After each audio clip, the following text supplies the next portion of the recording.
Bueno, buenos días tengan otra vez todos, hermanos. Damos gracias al Señor por esta mañana. Quiero invitarlos a que abran la escritura en el libro de Marcos, capítulo 7. Me han visto con gafas últimamente, hoy estoy sin gafas, pero es que no las encuentro, no son están guardadas, pero están muy bien guardadas. Entonces, hoy es sin gafas. Marcos, capítulo 7. Vamos al versículo 24.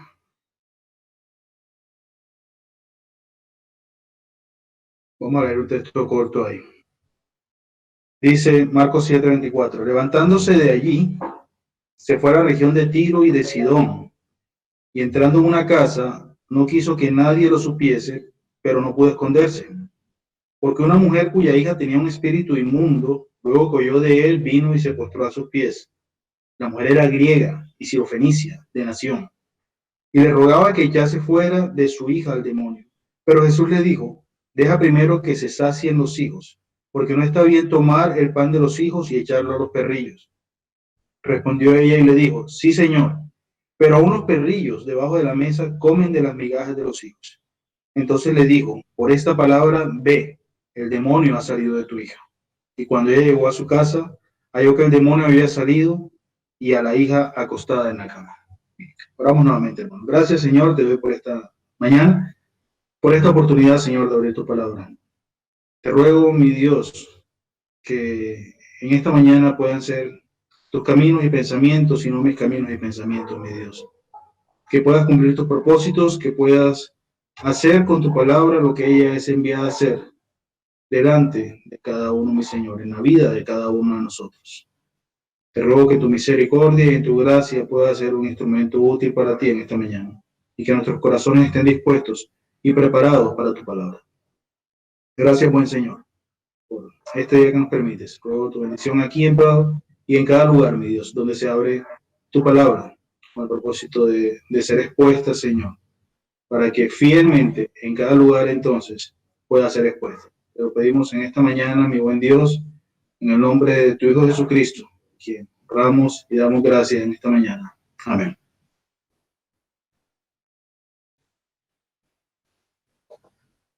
Bueno, vamos a Mateo capítulo 15, hermanos, para continuar con la misma lectura. El Señor Jesucristo casualmente en este espacio estaba en un lugar poco habitual, estaba más allá del territorio de Israel. Como tal, dice que estaba en la región de Tiro y de Sidón, está un poco al norte de Israel. Una población que desciende de los cananeos. Recordemos que cuando el Señor le prometió la tierra a Israel, que venían entonces saliendo de Egipto, ellos tenían como labor, la que suena, como les digo, difícil cuando uno está leyendo en el Pentateuco especialmente. Suena difícil ver todas estas guerras donde Dios mandaba a que dieran muerte a todos. Ninguno podía quedar con vida. Todos debían morir ahí. Niños, mujeres, hombres, ancianos, todos debían morir. Y tenía el propósito específico el Señor de que no se juntasen con ellos, de que no aprendiesen sus costumbres, de que no terminasen yendo tras dioses ajenos, tras dioses falsos, en costumbres paganas. Era el propósito específico del Señor con eso, que fuera su pueblo escogido y como tal se comportaron. Pero si el Señor prometió eso, les pidió eso, les mandó eso, no prometió eso, les mandó eso, resulta que acá en tiempos del Señor Jesucristo encontramos gente del pueblo de Canaán, de la tierra que Dios les había prometido a ellos, pero gente del pueblo de Canaán, ¿cómo estaba ahí? Y la razón de esa es cómo entonces no obedecemos al Señor. Cómo entonces comenzaron desde cuando Josué comenzó en esa conquista, por decirlo de una manera, en esa toma de ese territorio, y comenzaron con el pecado de Acán, guardando algunos tesoros, que tuvieron mano fuerte con él, sí, pero seguido comenzaron entonces a tener piedad de algunas cosas, temor de otras cosas. Vemos al mismo Saúl después como rey, perdonando la vida de otro rey que no debió haber perdonado, y guardando un botín de lo mejor de los animales y todo, y cómo de esa manera entonces comenzaron a hacer concesiones y a hacer alianzas y a hacer coaliciones y cosas que no debían, porque el Señor no quería eso para que el corazón no fuera llevado a otro lugar. Y la consecuencia es muchos años después, cómo permanecían estos pueblos. Cómo permanecían estos pueblos. Comenzamos a coexistir de alguna manera con lo que Dios no quiere que coexistamos, y en el tiempo va a permanecer y va a ser más grande y va a ser más difícil. Entonces estaba en esta región, capítulo 15 de Mateo, dice, saliendo Jesús de allí, versículo 21, se fue a la región de Tiro y de Sidón. Y he aquí una mujer cananea que había salido de aquella región, clamaba diciéndole, Señor, hijo de David, ten misericordia de mí. Mi hija está gravemente atormentada por un demonio. Dice una mujer cananea, sirofenicia. Ella, en la región de Ciro y de Tidón, de Tiro y de Sidón, perdón, le cambiaron el nombre. La región de Tiro y de Sidón. Ella era cananea, como les digo, entonces venía desde aquellos antepasados. Estamos hablando del tiempo de Abraham, ya existía ese pueblo pagano y todavía estaba. Era, si lo quieren considerar así, un pueblo pagano, está bien. Pero quiero que consideremos que ese pueblo pagano no es más ni menos que un pueblo gentil. Un pueblo que no es parte de ese pueblo que fue escogido por Dios. En Efesios capítulo 2, para que no los miremos extraños, sino por el contrario, para que nos podamos ver también dentro de ese pueblo gentil. En Efesios capítulo 2 dice, versículo 11, por tanto acordaos de que en otro tiempo vosotros, los gentiles, en cuanto a la carne, erais llamados incircuncisión, por la llamada circuncisión, por los judíos, hecha con mano en la carne. En aquel tiempo estabais sin Cristo, alejados de la ciudadanía de Israel y ajenos a los pactos de la promesa, y sin esperanza y sin Dios en el mundo.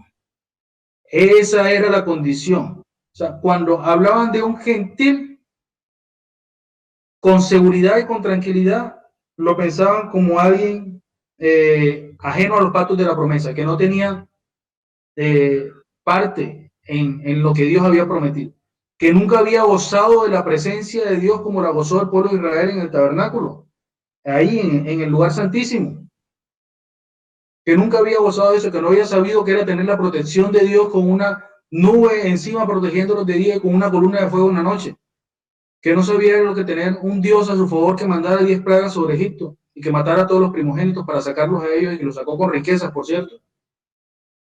Que no sabían que era tener un Dios de esa manera, sino cosas extrañas. Y nosotros hacemos parte de eso, sin esperanza y sin Dios en el mundo.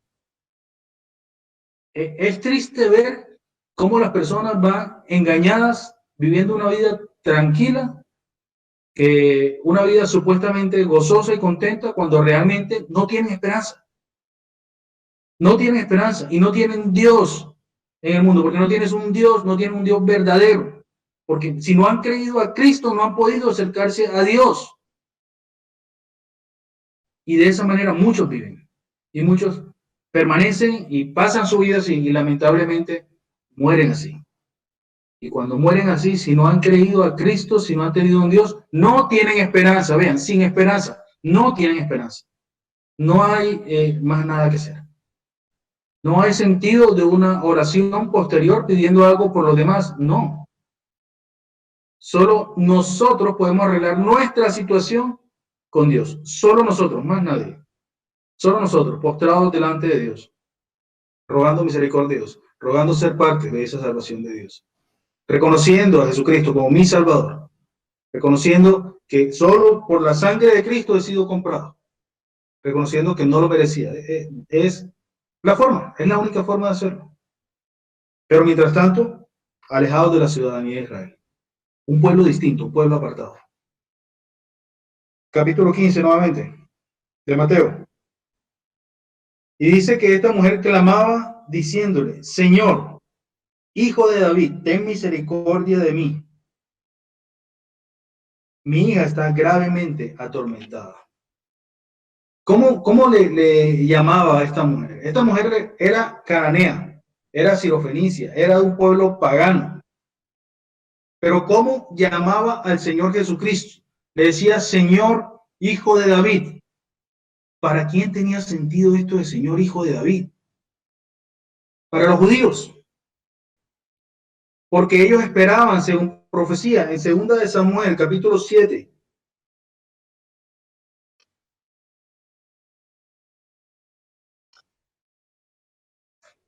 Dice el versículo 12. Dios hablando con David.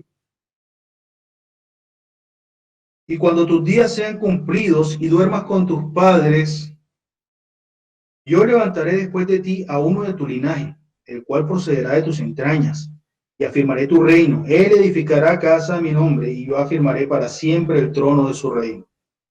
Yo le seré a él padre, y él me será a mi hijo. Y si hiciere mal, yo le castigaré con vara de hombres y con azotes de hijos de hombres. Tan sujeto estaba el Señor Jesucristo a esta carne. Pero mi misericordia no se apartará de él como la aparté de Saúl, al cual quité de delante de ti.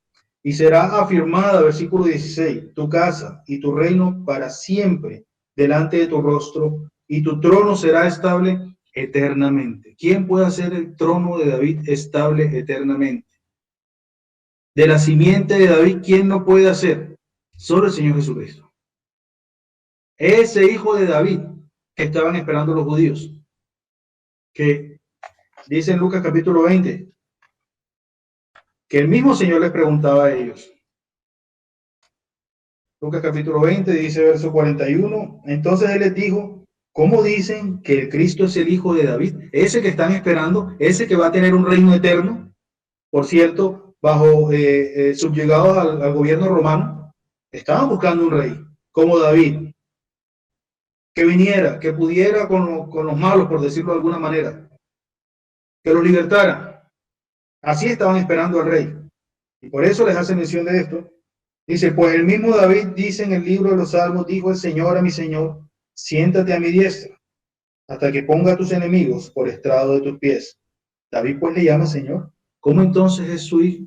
Porque es que es antes de David, porque es que es desde siempre, pero es el Señor. Y para que se cumpliera la profecía, entonces conforme al linaje de David, tanto por José, que no era su padre, como por María, del linaje de David. Entonces, hijo de David. Y esta mujer que era pagana, que no estaba apegado a esta escritura, que no estaba enseñada en los profetas, en la ley, entendía cómo, no sé si había oído, porque la fama del Señor dice que iba delante de él, pero entendía que ese era el Mesías que ellos estaban esperando, que los judíos estaban esperando. Ni siquiera el Mesías que ella estaba esperando, el Mesías que los judíos estaban esperando. Que ese era. Lo que no estaban creyendo aún los judíos, lo estaba creyendo ella. Le estaba reconociendo como ese hijo de David. Y recuerden que les acabo de decir que somos salvos por lo que creemos cada uno de nosotros del Señor. Y ella le estaba reconociendo como ese hijo de David, como ese Mesías. Y así lo estaba llamando. Y le decía, déjeme vuelvo a Mateo 15. Le decía, ten misericordia de mí. Mi hija está gravemente atormentada por un demonio. ¿Qué era lo que pedía ella? Dense cuenta de esta forma de petición. Mi hija está atormentada por un demonio. Pero no le dijo específicamente, líbrala del demonio. No le dijo, sácale lo malo que ella tiene. No le dijo, sánala si es enfermedad. No le dijo nada de ella. Le dijo, ten misericordia de mí. Ella era la que estaba manifestando su fe en el Señor, estaba pidiendo misericordia con ella. ¿Cómo se iba a reflejar esa misericordia para con ella? Con su hija sana, con su hija libre de este demonio. Pero ella le pedía al Señor, yo estoy creyéndote a ti, hijo de David, ten misericordia de mí, que estoy sufriendo. ¿Cuánto sufre una madre por sus hijos? Hay un lazo especial definitivamente entre las madres y los hijos. Sigo defendiendo que ese negocio de que papá cualquiera, eso no es conmigo. Papá es papá y mamá es mamá. Y hay un lazo especial, tanto de padres a hijos como de madres a hijos. Cuando en Marcos capítulo 9, solo para que no pensemos que los padres no, que solo las madres, y yo reconozco ese lazo especial entre las madres y los hijos. Dice Marcos capítulo 9, verso 17, dice, y respondiendo uno de la multitud dijo, Maestro, traje a ti mi hijo que tiene espíritu inmundo, el cual donde quiera le toma, le sacude, echa espumarajos, cruje los dientes y le va secando. Y dije a tus discípulos que lo echasen fuera y no pudieron. En otro de los textos dice, rogué a ellos y no pudieron. Versículo 20 dice, y se lo trajeron, y cuando el espíritu vio a Jesús, sacudió con violencia al muchacho, quien cayendo en tierra se revolcaba echando espumarajos. Jesús le preguntó al padre, ¿cuánto tiempo hace que le sucede esto? Y él le dijo, desde niño. Y muchas veces le echan el fuego y en el agua para matarle. Pero si puedes hacer algo, ten misericordia de nosotros y ayúdanos. Este padre también sufría por su hijo y también pedía misericordia para con él mismo y para con su hijo. No que los padres no sufren igual, no, los padres sufren por sus hijos también. Las madres tienen un lazo especial, el Señor tiene la oportunidad de llevarlos en su vientre. ¿Qué bendición más grande quiere una madre que eso? Pero los padres tenemos un vínculo con nuestros hijos. Y aquí sufría y le decía, ten misericordia de nosotros y ayúdanos. Jesús le dijo, si puedes creer al que cree, todo es posible. E inmediatamente el padre del muchacho clamó y dijo, creo, ayuda mi incredulidad. Cuán difícil es, y ese texto para mí es hermoso de verdad. Pero cuánto sufrimiento entonces de los padres por los hijos. Frecuentemente los miércoles Rebeca pide oración por sus hijos. Sí, los miércoles y con frecuencia como iglesia y en oraciones particulares oramos por los hijos. Rebeca, ¿cuánto orará Rebeca por sus hijos? Sufriendo por sus hijos de verlos lejos del Señor. Sufriendo por sus hijos. Ten misericordia de mí. Pienso en cuántas veces mi abuela en su vida ha pedido específicamente por mi mamá, por su hija. Ten misericordia de mí, porque la ve en alguna manera sufriendo. ¿Y quién sufre? La madre también sufre y mi abuelo sufría también por eso. Y un hijo se enferma y sufrimos por él. ¿Cuánto más cuando lo vemos lejos del Señor? Y rogamos que así no sea, que el Señor les guarde y les mantenga cerca de su regazo siempre. Pero ¿cuánto sufrimiento hay entonces de parte de los padres, en este caso de parte de su madre, por una hija que pedía misericordia por ella? Así de grande era el sufrimiento, que pedía misericordia por ella. Y la razón era que su hija estaba gravemente atormentada. ¿Cuánto daño pueden hacer Satanás y sus huestes malignas y sus demonios? Y físicamente, tomando posesión de las personas que no han creído. Puede haber algún estorbo, podemos ser zarandeados, como decía el Señor a Pedro, pero gracias a Dios, lo que tenemos el Espíritu Santo de Dios morando en nosotros, no podemos ser poseídos por un demonio. Entonces no podemos sufrir una molestia de este tipo, ni como la que sufría el hijo del hombre que decía que lo tiraba al fuego y al agua. No sufrimos de esa manera porque el Espíritu Santo de Dios está en nosotros. Pero en estas personas que no han creído a Cristo, hablaba con un hermano recientemente de cómo sufrió afecciones demoníacas en el anterior. Decía, claro, si no estaba Cristo en tu corazón, estaba sujeto a cualquier cosa. Cualquier cosa podía pasar. Pero nosotros damos gracias a Dios porque no estamos expuestos a eso. Y entonces ella pedía misericordia de ella, pero Jesús dice, versículo 23, no le respondió palabra.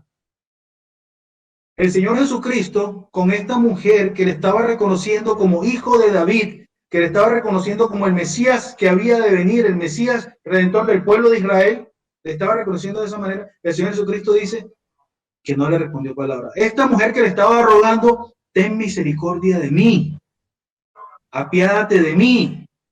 Resulta que el Señor Jesucristo no le respondió palabra. Yo me atrevo a pensar que ni siquiera la volteó a mirar. Ahí no hay nadie. Fue ignorada completamente. Y pensaban en nosotros.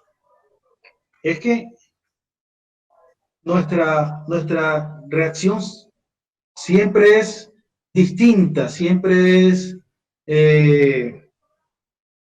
consideramos que merecemos un trato especial, un trato particular, vean, con nuestros pares y aún delante de Dios. Por eso insisto que nosotros no podemos venir a torcerle el brazo a Dios y a exigirle nada a Dios, aún el Señor lo haya prometido. Porque Él lo que prometió lo va a cumplir. Pero rogamos que el Señor tenga misericordia siempre. Ese es su asunto. Ese no es mi asunto. El Señor hace su parte, yo debo hacer la mía. Y el Señor es fiel y el Señor va a cumplir.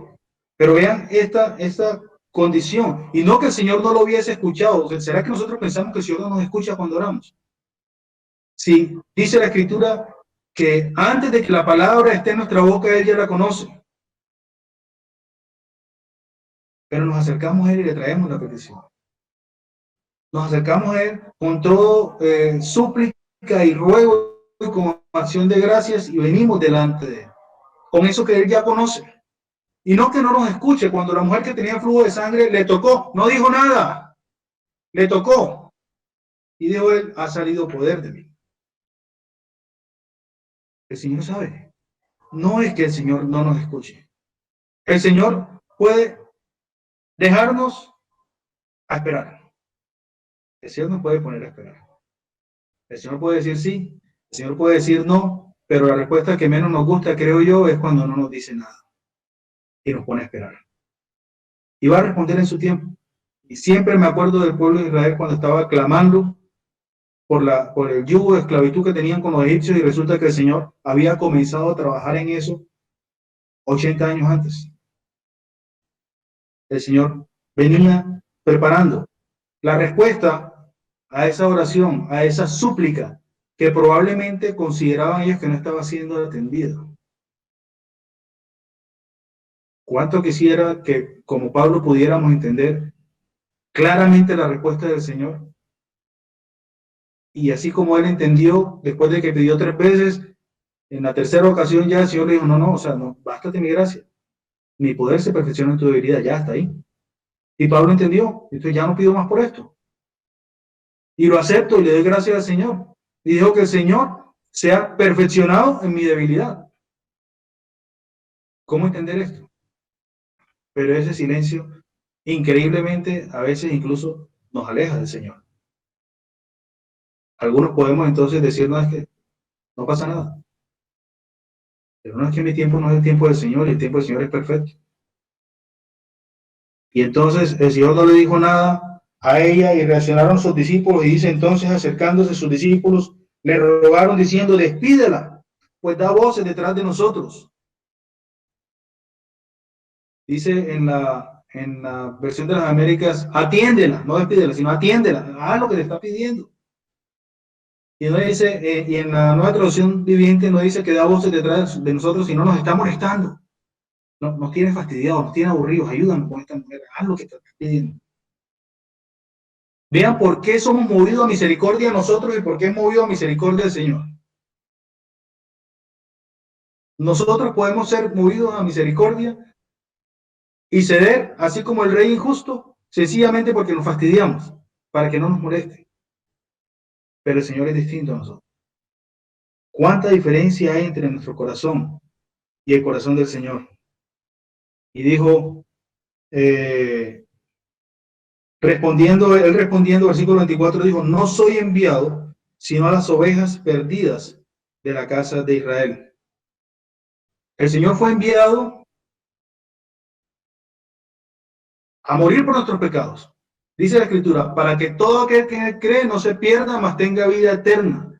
Pero es que acaso todo es solamente el pueblo de Israel. Dice en Juan capítulo 1, mencionaron parte de este versículo esta mañana. Dice, capítulo 1, versículo 11, dice, a los suyos vino y los suyos no le recibieron. Fue enviado al pueblo de Israel y él vino a ellos. Pero ellos no le recibieron, mas a todos los que le recibieron. Y entonces venimos a ser partícipes nosotros, a los que creen en su nombre, así como esta mujer sirofenicia, cananea, les dio la potestad de ser hechos hijos de Dios. Qué privilegio tan grande. Terminamos de leer entonces Efesios capítulo 2, que leímos solo 2 versículos ahorita. Dice versículo 13, pero ahora, habiendo creído a Cristo, los que hemos creído en su nombre, pero ahora en Cristo Jesús, vosotros que en otro tiempo estabais lejos, habéis sido hechos cercanos por la sangre de Cristo, porque eres nuestra paz, que de ambos pueblos hizo uno, derribando la pared intermedia de separación, abriendo en su carne las enemistades, la ley de los mandamientos expresados en ordenanzas para crear en sí mismo de los dos un solo nuevo hombre, haciendo la paz, y mediante la cruz reconciliar con Dios a ambos en un solo cuerpo, matando en ella las enemistades. Entonces, en Cristo, nosotros dejamos de ser ese pueblo gentil al cual no venía sino el que recibió esa misericordia del Señor como parte del plan de Dios. Todo aquel que en él cree no se pierda, mas tenga vida eterna. Pero el Señor vino indiscutiblemente primero a los suyos. El Señor tenía una tarea específica con los suyos. Romanos capítulo 1 dice también,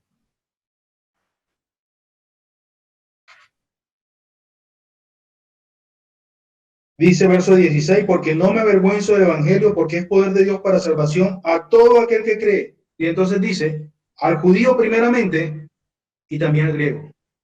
Para todos, primeramente al judío y también al griego. Grandes privilegios tiene el pueblo de Israel. Pero también nosotros entonces, los gentiles, los que ahora, antes no éramos pueblo, ahora somos pueblo. Los que estábamos alejados de la ciudadanía de Israel, ahora somos parte del pueblo de Dios. Los que ahora somos llamados hijos de Dios. Los que somos llamados hijos. Vean qué gran diferencia. Dice versículo 25. Entonces, ella vino. Dice, entonces ella vino y se postró ante él diciendo, Señor, socórreme. Ella vino y se postró delante del Señor. El Señor acababa de ignorarla. La narración de Marcos es más cortica y más sencilla. El Señor la acababa de ignorar, no le prestó ni 5 de atención cuando ella le habló. Respondió cuando los discípulos le dijeron, mira, ayúdanos con esta que está aquí, nos tiene cansados. Pero a ella la había ignorado. Ella estaba ahí viendo eso, cómo el Señor no le respondía a ella, pero a ellos sí. Cómo no era tenida en cuenta, pero ellos sí. Y consideren su orgullo y mi ego y mi yo no me dejo. Y yo no me agacho la cabeza porque no le quieren agachar ni siquiera delante del Señor. Y el Señor resulta que hasta se agachó delante de sus discípulos a limpiarle los pies. No queremos. Se postró ante él diciendo, Señor, socórreme.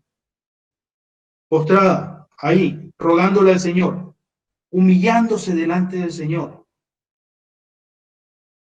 Ya no había sido escuchada, pero aún así iba y se postraba y se humillaba delante de Dios, del hijo de David, de ese que había sido enviado.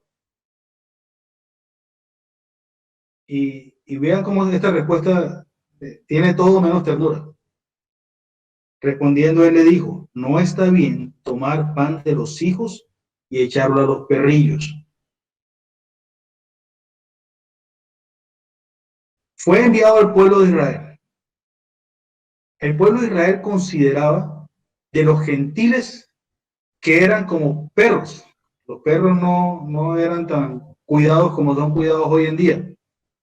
Perros, refiriéndose a perros callejeros, de esos que comían humeando en la basura. Así, los perros para los judíos eran como los puercos, animales inmundos. De esa manera. Y el Señor se dirige a ella diciéndole, no está bien que tome el pan de los hijos y echarlo a los perrillos. Una cosa es que usted se quite el pan de la boca y se lo dé a sus hijos. Una cosa es que mi esposa se quite el pan de la boca y se lo da a mis hijos, o que yo me lo quite y se lo da a mis hijos porque no hay más. Pero otra cosa es que le quite el pan de la boca a mis hijos para hacerlo al perro, porque el perro no tiene comida. Seguramente los animalistas saldrán de pelea conmigo. Y muchas veces, y probablemente hay quienes dirán, si hay para todos, hay para el perro, pero es que no puedo quitar la comida de mis hijos para dársela al perro. Mi responsabilidad está con mis hijos primero. Así es, aunque suene feo, así es. Y el Señor lo estaba diciendo así. Vean la posición que le estaba dando a esta mujer. Si no tiene hijos, considere entonces su padre con usted y considere los animales. El Señor estaba diciendo, yo no le voy a quitar la comida de la boca a mi hijo y se la voy a dar a un perro como eres tú. En este caso le hablaba de perrillos, que en este sentido ya es distinto, ya no hablaba de ese perro callejero, y entonces vean que en medio de todo sí le hablaba con amor, porque se refería más a un perro doméstico, un perro de casa, a un perro callejero, que le tocaba humear en la basura. Pero, ¿cuán fuerte fue el Señor con esta mujer? Era judío el Señor. Era judío el Señor. Nos amaba de una manera increíble. Pero vean cuántas trabas le estaba poniendo a esta mujer. Al principio ni siquiera la volteaba a mirar. Y esta mujer estaba sufriendo, esta mujer estaba atormentada por su hija, que estaba atormentada por un demonio y estaba sufriendo y atormentada por ver a su hija así. Y venía delante del único que puede. Y vean cómo le contestó el Señor de fuerte. Y sigo pensando en nosotros. Esta mujer venía y rogaba y el Señor guardaba silencio, no le hablaba a ella sino a nosotros, y cuando le habló, la insultó. Cuando le habló, la insultó. Y ella dijo, versículo 27, sí, Señor, pero aún los perrillos comen de las migajas que caen de la mesa de sus amos. Ella no le dijo, no, Señor, a mí no me trate como un perro, me hace el favor y me respeta. No, ella no le dijo así. Ella siguió reconociendo, estoy hablando con el Hijo de David, con el enviado, con el Mesías, con el Hijo de Dios, con el que sí puede. Y yo, como Abraham, entonces, polvo y ceniza, entonces nada y menos que nada, recibo la humillación y me humillo porque así es delante de Dios. ¿Quién soy yo delante de Dios? Pero consideren, tampoco soy y tanto soy que dio a su Hijo por mi causa. Tampoco soy, pero tanto me amó que dio a su Hijo, su único, por causa mía. No podemos considerar que somos más de lo que somos, pero tanto nos ha amado el Señor. Vean, tampoco somos delante del Señor, pero tanto somos para el Señor. ¿Cuánta diferencia hay en eso? En cómo me debo presentar yo delante del Señor y en cómo me recibe el Señor. Son dos cosas distintas. Yo no llego delante del Señor pidiendo los primeros lugares en la plaza, ni en la mesa, ni en ningún lugar. Así no llego delante del Señor. Llego delante del Señor con toda humildad, con la cabeza agachada, delante del Señor, considerando a los demás como superiores a mí mismo. Pero siempre, entonces no por eso que mi autoestima debe estar baja porque soy poco, no, es que el Señor me amó tanto que dio a su Hijo por mí, que pagó por mí el primero de los pecadores. ¿Cómo comparamos y cómo equilibramos eso? Yo no sé. Vean, esto de los perrillos y esto a los gentiles. Y por eso les decía al principio que nosotros hacemos parte de ese grupo. Así, vean, así. De las migajas. De las migajas. Imagínense cuánto es para su pueblo escogido de Israel. De las migajas. Y nosotros recibimos tremendas bendiciones de esas migajas. Comenzando por su Hijo Jesucristo, les repito, comenzando por su Hijo. Y de ahí para adelante lo que ustedes quieran. Y es de las migajas. Esta mujer estaba rogando de esas migajas, humillándose del Señor para que le diera esas migajas.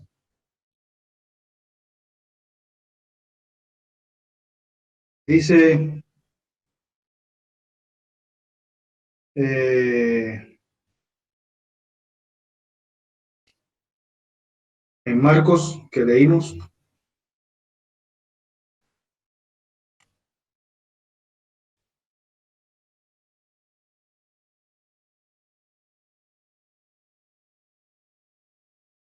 deja primero que se sacien los hijos, que estén llenos y ya no quieran más. Vean, dos etapas, las leímos en Efesios. Antes de ser hijos de Dios, ahora que somos hijos de Dios. Dos etapas. Entonces, como extraños, vamos a pedir misericordia de Dios y tiene misericordia de nosotros y nos permite ser llamados hijos de Dios cuando creemos en Jesucristo. Y venimos a la etapa como hijos, entonces donde el Señor permite que nos saciemos primero. Y donde tiene mayor cuidado. El Señor tiene misericordia de los que no son hijos de Dios, sí, también, y lo hemos visto. Y no sé si ustedes lo han visto, pero yo lo he visto y recientemente lo he visto y cada vez lo veo. Y aún esos que no son hijos de Dios reconocen que Dios les ha guardado, que Dios ha tenido cuidado de ellos, sin ser su Dios. Dios puede tener misericordia, sí, y dejar de ser migajas. Pero entonces viene el tiempo cuando pasamos a ser hijos. Y entonces Dios, cuánto cuidado hay distinto cuando ya no es el perro que está aquí al lado de la mesa en el piso esperando que yo le ponga algo en el piso, que no le doy. Tiene su comida aparte.